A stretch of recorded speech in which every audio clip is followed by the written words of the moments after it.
안녕하세요. 첼리브라입니다. 오늘 중요한 포인트 몇 개를 이제 말씀드리려고 하는데, 오늘 밤, 그러니까 내일 새벽이죠. 내일 새벽 3시경에 이제 그 미국의 금리가 이제 발표가 되는데, 아마 지금 미디어를 통해서 0.25% 금리 인상할 거라는 거를 한 달 전부터 지금 떠들었기 때문에, 막상 실제로 0.25% 금리 인상한다라고 발표가 나왔다고 하더라도 그게 시장에 미치는 부정적인 영향이 그리 크지는 않을 거라고 이제 전 생각을 하는데, 미국의 금리 인상과 동떨어지게 우리가 한 가지 이제 볼 부분이 있어요. 사실 이건데, 여기 보시면 이 날짜가 보이시죠? 여기 이제 한국에서 이제 이때 컨퍼런스가 있을 때 이제 여기 파견돼 있는, 예, 뭐 한국 분이 계시고, 여기 보면 우크라이나 리커버리라고, 여기 리커버리 컨퍼런스라고 여기 있죠. 이때가 G7 강대국들이 이제 주체가 돼서, 여기 이제 한국 같은 경우는 이제 꼽사리가 껴가지고 여기 이제 들어갔었고, 21일부터 22일까지 있었거든요. 예, 영국에서. 근데 이런 게 그냥 있는 건 아니라는 거죠. 지금 아마 막 유튜브 상에 막 전쟁 분위기를 좀 오히려 확장시키는 그런 분위기가 되게 많을 거예요. 근데 이 이거를 보시면, 이제 하반기 어느 시점이 가면 회복될 가능성이 있겠구나. 우크라이나 전쟁이 멈출 가능성이 있겠구나. 이거는 사실은 주식 시장이 됐건 아니면 코인 시장이 됐건 상당히 큰 호재로 작용할 가능성이 높거든요. 근데 그것뿐만 아니라 G7 주도하에 리커버리 컨퍼런스가 한번 있었던 것뿐만 아니라 IMF 주도하에, IMF가 이제 지원해줘가지고 우크라이나 은행과 폴란드 은행과 이렇게 합작 연합으로 이제 이런 것도 있었거든요. 여기 보면은, 리커버리에 관한 이 두 개가 있었어요. 사실은 그러면 이게 뭘 뜻하냐? 이 두 개가 있었다는 의미는 이게 그냥 단지 쇼일 뿐이냐? 저는 뭔가 여기에 실마리가 있지 않을까라는 생각을 하거든요. 그냥 여기 이 사람들이 모여서 이런 국제 기구가 그냥 여기를 무턱대고 지원해주진 않았을 거라고 저는 생각하거든요. 이 G7 연합도 모여가지고 시간을 내서 영국에 그냥 모이진 않았을 거다라는 생각을 이제 한편으로 하게 됐습니다. 이게 아마 실마리가 될 것 같고, 또 하나는 여기 보면 이거는 거짓 뉴스일 확률이 상당히 높은데, 아실 거예요. 중국은 가상자산 시장의 오픈에 관해서 홍콩을 앞세워서 중국 본토인들을 홍콩으로 보냅니다. 홍콩 은행에 계좌를 열어주고 이 계좌가 가상자산 시장과 연결됩니다. 근데 이런 와중에 월스트리트 저널에서 글로벌 은행 두 곳이 홍콩서 암호화폐 업무 중단, 이런 얘기를 중간에 싹 흘려요. 예. 과연 이게 진입학이 돼야 되는 건데 이게 과연 진실일지, 이것을 중국 정부가 용인하지 않을지. 원래 핵심적으로 오픈하겠다고 얘기는 했는데 갑자기 왜 이런 뉴스가 나왔을까? 예. 그러니까 이런 하락장이 오면은 항상 살짝 이제 희미하게 연막을 치죠. 그러니까 저는 이제 그런 식으로 이제 해석을 했고, 이건 7월 18일 날인데 금융위가 FIU 가상자산 검사과 직접 관리한다. 그래서 본청으로 이관 추진. 그래서 이것도 마찬가지로 가상자산 시장의 제도권 수용에 관한 디테일한 규제안이 서서히 나오고 있는 게 아닐까, 이런 생각을 하게 됐고, 또 하나는 지금 현재로서는 이 거래 대금을 보시면은 코스닥 코스피가 가상자산보다 높습니다. 근데 아시겠지만 어차피 인구는 감소하고 고령화 추세는 진행됩니다. 예. 사람들은 생산도 줄어들 거고 구매율도 줄어들 겁니다. 이 파이는 아마 현물 경제하고 연결돼 있는 이런 것들은 줄어들 거예요. 노인이 많고 고령화가 많이 되면 라면 5개 먹던 사람이 라면 2개로 줄입니다. 그러니까 애들이 많아야, 예를 들어서 초코파이 소비도 늘어나고 새우깡 소비도 늘어날 거 아니에요. 이 노인들이, 자, 고령화에 있는 사람들이 많아지면은 이게 소비가 확확 늘어날까요? 예. 이 파이가 줄어들겠죠. 당연히 이 금액이 줄어들겠죠. 이 코스닥도 마찬가지로 일부 뭐 4차 산업하고 이제 관련돼 있는 배터리나 뭐 여러 가지 인공지능 관련한 뭐 플랫폼 뭐 몇몇 개 주식 빼고는 나머지 시총이 저는 감소할 거라고 생각하거든요. 상대적으로 가상자산 시장은 더 확장이 돼서 어느 순간 이게 20조가 되고 30조가 될 가능성이 향후에 높지 않을까. 저 이제 이거는 제 생각뿐만 아니라 여러 뭐 시청자분들도 아마 동일하게 생각을 하실 수 있을 거예요. 네, 저는 이렇게 생각을 해요. 개인적으로. 자, G20 국가 FSB의 더 강력한 암호화 규칙을 환영한다고 인도 회장단이 말했습니다. 이 얘기를 이제 7월 19일 날 이런 얘기가 나왔었거든요. 여기 G20 국가 주도하에 강력한 암호화폐 규제. 그러니까 지금 미디어를 통해서 우리가 볼 수 있는 게 가상자산 시장에 관한 규제안에 관해서 조금 많은 단어를 지금 볼 수가 있잖아요. 규제를 한다는 의미는 자산시장으로 인정한다는 의미고, 자산시장으로 인정한다는 의미는 스테이블 코인과 CBDC와 연결돼 있습니다. 그러니까 인정을 하고 이것까지 유동성을 주입할 수 있는 이런 것까지 예, 인정을 하면 이 유동성이 가상자산 시장을 살찌울 거고, 그리고 여기서 세금을 확보를 할 수가 있습니다. 예, 핵심은 이거라고 저는 생각을 하거든요. 뭐 이게 우연하게 태어났다, 뭐 아니다, 뭐 이런 걸 떠나서 궁극의 목적은 결국 세금이죠. 그래서 어쨌건 G7 주도하에 세계는 움직이고 세계 경제는 뭐 이들의 힘에 있어서 막 움직이고 했지만, 이제 지금 현재는 이제 다극 체제죠. 미국 주도하에 단극 체제에서 중국이 끼면서 이극 체제로 갔다가 서로 이제 으르렁거리고, 그렇다가 지금 현재는 G20, 그러니까 여기 나와 있는 모든 국가가 주도하는 세계로 변한 거죠. 다극 체제 말 그대로. 그래서 여기서 가상자산 규제안에 관한 것을 나온다는 얘기가 하반기에 있더라고요. 그래서 이런 얘기들이 하나둘씩 나온다는 얘기는 사실상 좋은 거죠. 긍정적인 의미로 보시면 어떨까라 생각을 했고, 리플이 승리한 후 미국 규제 명확성이 법정에서 시작되었다.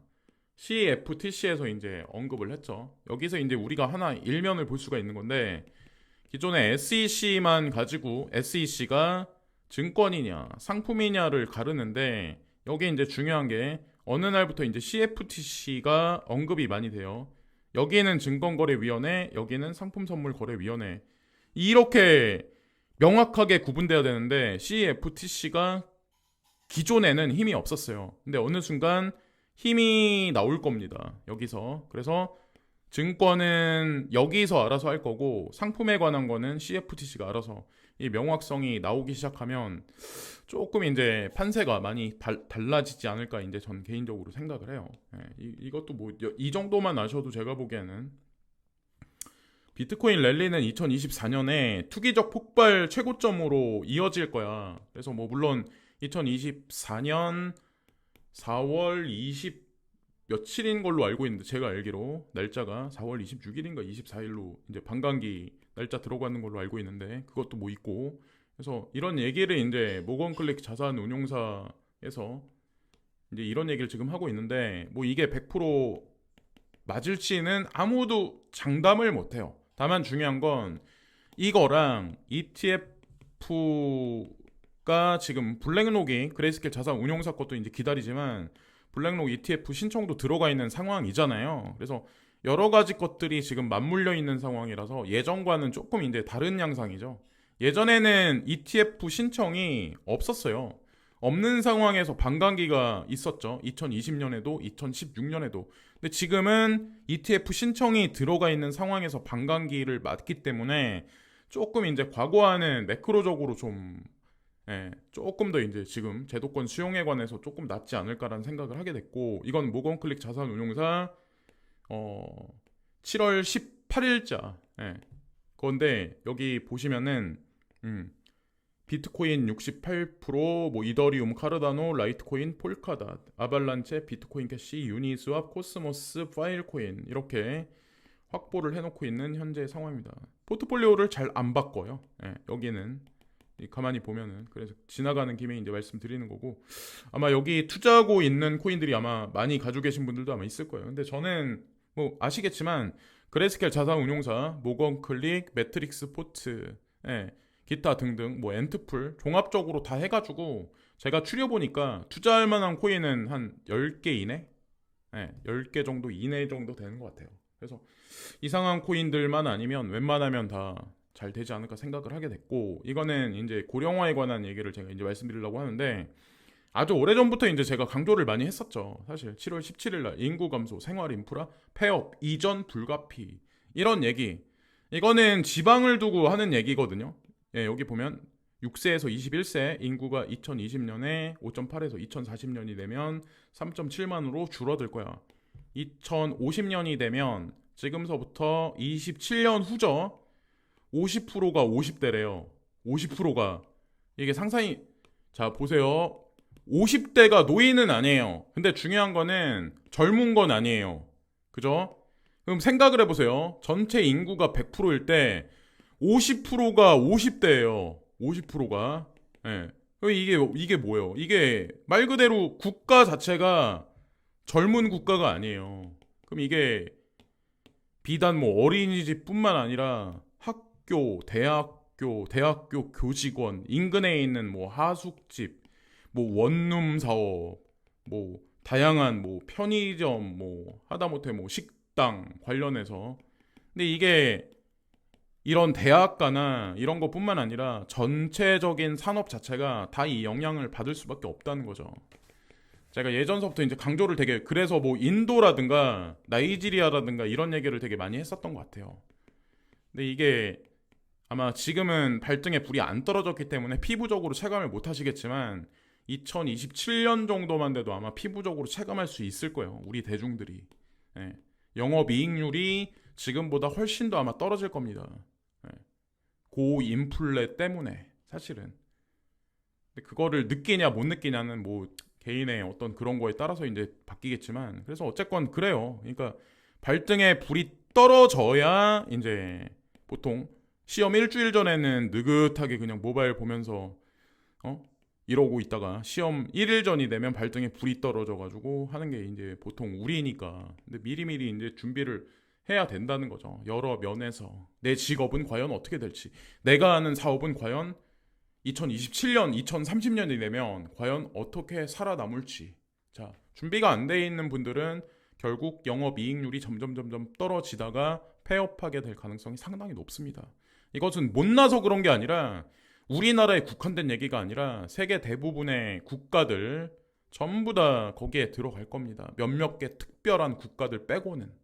예, 인구를 많이 가지고 있고 인구가 평균 연령이 어린 그런 데들. 그러니까 우리가 지금 그 무시하는 그런 국가들 있죠. 에이 뭐 겐지스강에 뭐 시태가 둥둥 떠다녀 무슨, 예? 이런 국가들. 자, 여기 이제 발등에 불이 떨어지기 전에 이제 행동을 해야 되는 게, 앨런 머스크는 미리 알기 때문에 오스틴으로 이제 이주를 해서 여기서 뭘 하겠다 이제 선언했고, JP 모건도 이쪽으로 텍사스 쪽으로 이동을 했고, 이동을 서서히 지금도 하고 있고, 어쨌건 남아 계신 분들은 뭐 알아서 준비들을 하셔야죠. 어쨌건 권력 집단이, 우리가 생각하는 상층부에 있는 엘리트들이 뭐 생각하는 거를 그냥 쫓아만 해도 저는 어느 정도 생존한다고 생각을 하거든요. 뭐 지진도 마찬가지, 아니면 투자의 방향성도 마찬가지. 근데 블록록이라는 그런 세계 최대 자산 운용사가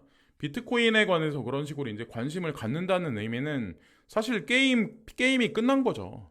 자본시장의 흐름이 어떻다는 거를 바로 대중들한테 사실 시그널을 보여준 거거든요. 오래전부터 사실 언급이 있었지만, 슈퍼 엘니뇨의 습격, 장복이 더 무서워진다. 그래서 뭐 설탕, 동남아 쌀 생산량 뭐 이런 얘기들, 경제 손실이 올 거야. 거기다가 뭐 날이 더워지니까 에너지 가격이 계속해서 부상할, 이거는 이제 단기적인 프레임을 말씀드리는 게 아니라 장기적인 프레임 말씀드리는 건데, 어쨌건 우크라이나 분쟁과 뭐 상관없이 일시적으로 뭐 하락은 하겠지만, 진짜 먼 뭐 2030년까지의 프레임을 보면 기상이변은 점점 더 극심해질 거고, 식량 자원의 생산량은 점점 감소가 될 거고, 먹고 살기 점점 힘들어지겠죠. 그래서 신림역에서 그게 묻지마 살인 사건이 있었잖아요. 이런 것들보다 더 흉악한 범죄를 우리는 많이 보게 되는 세상이 되지 않을까 저희 이제 개인적으로 생각을 합니다. 먹고 살기 힘들어지고 되는 일이 없어지면 사회가 전반적으로 불안한 상황으로 갈 수밖에 없어요. 그러면 경호 산업 있죠. 경호 산업 이런 거, 그리고 경호가 확실히 되는 어떤 이 주거 지역 이런 것들의 중요성이 부과되고, 거기에 이제 뭐 또 다른 산업체가 이제 탄생을 하겠죠. 예, 저 이제 이렇게 이런 생각까지 이제 하게 됐어요. 그래서 오늘은 뭐 코인 시장뿐만 아니라 전반적인 거에 관한 거를 이제 말씀을 드린 것 같아요. 자, 그리고 아직 안 끝났구나. 이것도 이제 코인하고는 관련 없는데, 여기 보시면은 알고 보니 미국 1위 땅 부자 빌 게이츠 대규모 감자밭 사들여 논란, 여기 6월 25일 날, 여기 미국에서 가장 많이 농지를 가지고 계신 분이에요. 근데 거기다가 얼마 전에 또 감자밭까지 또 사들이고 계신다. 과연 이분이 왜 이렇게 식량에 집착을 할까? 빌 게이츠는 식량 자원에 관해서, 농지에 관해서 집착을 하고, 워렌 버핏은 에너지에 관해서 관련해서 집착을 하고 있고, 예. 이게 다 사실 원자재하고 이제 관련이 있는 거죠. 원자재 많이 확보한 거는 G7보다는 브릭스, 오페크 플러스고, 예, 이들은 탈달러화를 외치고 있고. 어쨌건 큰 그림상에 지금 현재 이런 상황이 진행되고 있는 거는 기정사실입니다. 그리고 뭐 빌 게이츠나 워렌 버핏 정도 되면 일반 대중이 피부적으로 못 느끼는 거를 이미 느끼겠죠. 그러니까 이런 식으로 선제적으로 준비하는 게 아닐까 생각했고, 예전이구나. 날짜로 따지면 아주 오래전에, 예전으로 이제 돌아가서 폴로니엑스라는 이제 저스틴 선 하해에 있는 거래소가 있고, 후오비도 이제 저스틴 선 하해에 있는 거래소가 있잖아요. 거기에 이제 도지코인에 관련해서 여러 가지 이벤트 행사를 했었어요. 사실은 미리 선제적으로 이게 한 일주일 전 정도 얘긴데, 근데 어쨌건 도지코인에 관련해서 앨런 머스크가 뭐 종합 금융 서비스를 할 거야. 이 기대심에 지금 이제 이게 도지코인 지금 올라가고 있죠. 로고를 X로 바꾸면서. 그래서 뭐 언젠가는 뭐 얘기를 주도적으로 도지에 관해서 얘기를 하지 않을까 생각합니다. 그래서 어떤 분들은 밈코인이니까 쓸모없다라고 이제 말씀들을 하시지만, 제가 봤을 때 밈코인 중에 왕 중에 왕이고 가장 이제 보편적으로 상용화돼서 움직일 코인은 유일하게 도지코인이지 않을까라는 생각을 합니다. 자, 그래서 오늘 여기까지 말씀드리면서 방송을 마치겠습니다. 오늘도 또 있네요. 여기 하나 더 있구나. 모건 스탠리 애플 인도 시장서 10년간 매출 7배 늘릴 거. 제가 인도 시장 중요하다라고 말씀을 드리는 것 같아요. 앨런 머스크도 마찬가지. 지금 애플 팀 쿡도 인도에 이제 애플 매장이 처음으로 들어섰을 때도 여기 이벤트 행사에 참여를 했었거든요. 우리나라도 애플 매장 들어올 때 팀쿡은 절대로, 몇 개가 들어와도 팀쿡은 절대로 방문을 안 했습니다. 그만큼 인도 시장이 중요하다는 의미예요. 제가 뭐 직접적으로 말씀 안 드려도 아마 아실 거예요. 어떤 의미에서 제가 예전 아주 오래전부터 이제 몇 년 동안 계속 강조를 했는지. 자, 여기까지 말씀드리면서 오늘 방송을 마치겠습니다. 오늘도 좋은 하루 되세요. 감사합니다.